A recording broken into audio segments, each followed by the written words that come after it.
સૌરાષ્ટ્રમાં આજે સૌથી વધુ મેઘાએ બેટિંગ ગીર સોમનાથ જિલ્લામાં કરી, ખાસ કરીને વેરાવળ અને તલાળા પંથકમાં.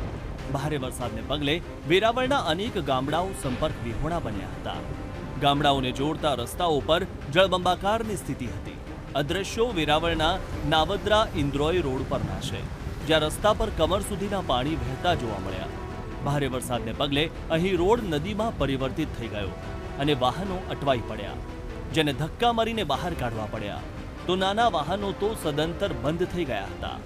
અવરજવર અને ઇમરજન્સી માટે અહીં લોકો ટ્રેક્ટરનો સહારો લેતા નજરે પડ્યા હતા.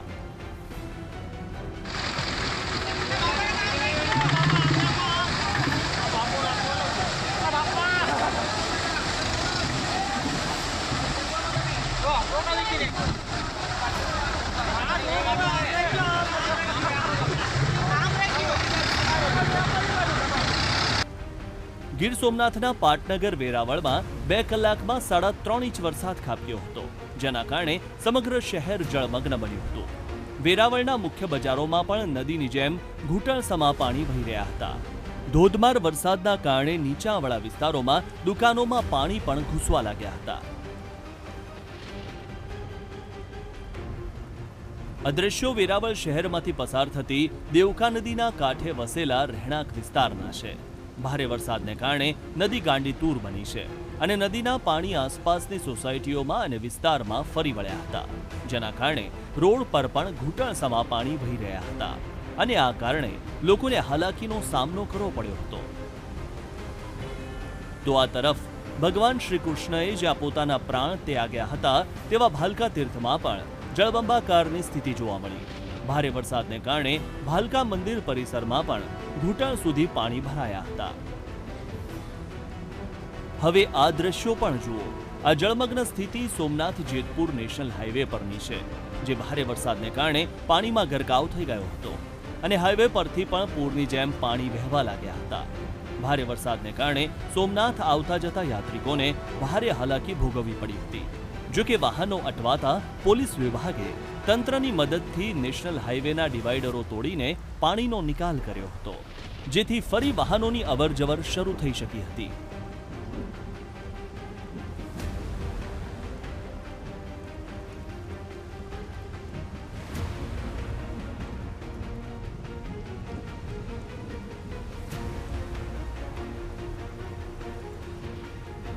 ગીર સોમનાથના તલાળા તાલુકામાં પણ અંધરાધાર વરસાદ પડ્યો. તલાળામાં સવારના 9 થી 12 વાગ્યા સુધીમાં 4 ઇંચ જેટલો વરસાદ ખાબકતા જળબંબાકારની સ્થિતિ જોવા મળી. આ દ્રશ્યો તલાળાના આંબળાસ ગામના છે, જ્યાં ખેતરોમાંથી આવતા પાણી ગામમાં ઘૂસ્યા હતા અને ગામના રસ્તાઓ પર પૂર જેવા દ્રશ્યો જોવા મળ્યા. જો કે ભારે વરસાદને કારણે અહીં લોકો વરસાદી માહોલમાં નહાવાની પણ મજા માણતા જોવા મળ્યા. ગીરના જંગલમાં અને તલાળા તાલુકામાં ભારે વરસાદના કારણે હિરણ નદી ગાંડીતૂર બનીને વહી રહી છે. જંગલમાંથી વોકળાને પોતાની અંદર સમાવીને આવતી હિરણ નદીમાં પૂર જોવા માટે લોકો ઉમટી પડ્યા હતા. હિરણ નદીમાં ઘોડાપૂર આવતા તેના પર બનેલ હિરણ 2 ડેમ 90% છલકાઈ ગયો છે, જેથી ડેમના તમામે તમામ દરવાજા ખોલવામાં આવ્યા છે, જેથી હિરણ નદીના કાંઠા વિસ્તારના ગામડાઓને એલર્ટ આપવામાં આવ્યું છે.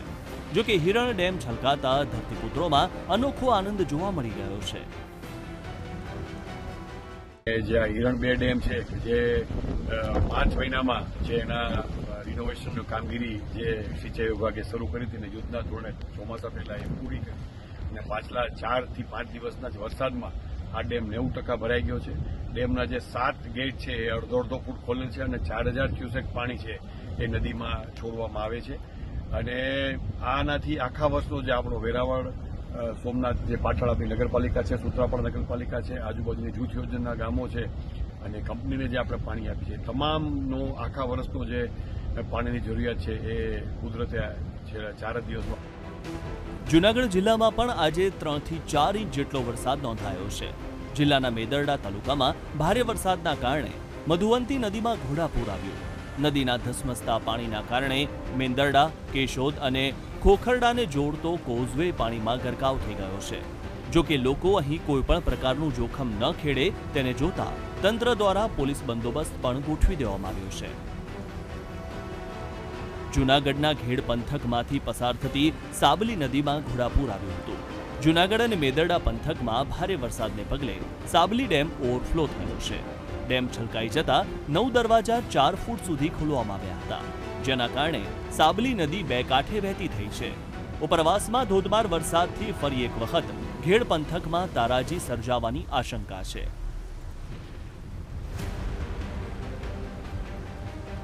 કેશોદ પંથકમાં છેલ્લા 4 દિવસથી પડી રહેલા અવિરત વરસાદથી જળબંબાકારની સ્થિતિ ઊભી થઈ છે. ભારે વરસાદને કારણે ઘેડ પંથકના ગામડાઓમાં ભારે નુકસાની થઈ છે. મુશળધાર વરસાદને કારણે ઓઝત અને સાબરી નદીમાં પૂર આવતા નદીના પાળા તૂટી ગયા. નદીના પાળા તૂટતા ખેતરો જળબંબાકાર થઈ ગયા.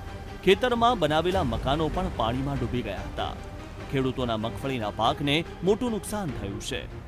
મઢડા, મુળિયાસા, બામણાસા, પાડોદર, જોનપુર ગામ પાણી થયા છે.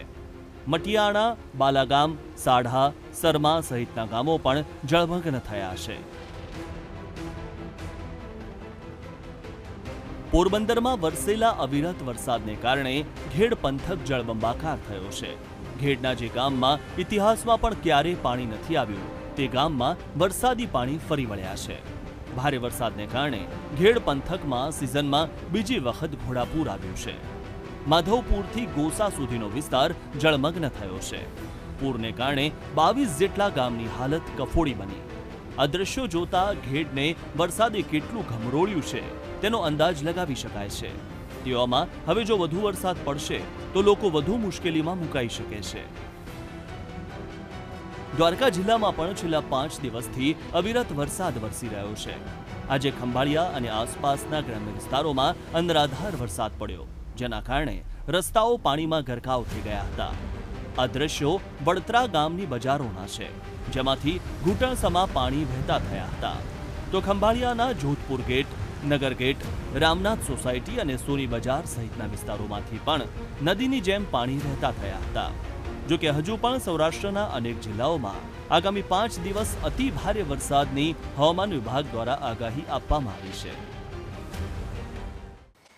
अगर आने वाले हम 5 दिनों की बात करें तो गुजरात में जो है अगले 3 दिनों के लिए जो है कई हिस्सों में जो है बारिश से अत्यधिक बारिश देखने को मिल सकती है. एक्सट्रीमली रेनफॉल की वार्निंग जो है कई हिस्सों में गुजरात तथा सौराष्ट्र कच्छ के जिलों में दी गई है. साथ ही साथ चौथे 5वें दिन की बात करें तो उसमें जो है सौराष्ट्र कच्छ और गुजरात के कई हिस्सों में जो है हैवी से वेरी हैवी रेनफॉल देखने को मिलेगा. यदि अगर हम वार्निंग की बात करें डे 1 के लिए अगले 24 घंटों में जो है द्वारका, पोरबंदर, जूनागढ़, गिर सोमनाथ, दीव तथा अमरेली में जो है रेड अलर्ट के साथ एक्सट्रीमली हैवी रेनफॉल देखने को मिल सकता है. साथ ही गुजरात रीजन में बात करें सूरत, तापी, नवसारी, वलसाड, दमन तथा दादरा नगर हवेली में जो है एक्सट्रीमली रेनफॉल देखने को मिल सकता है.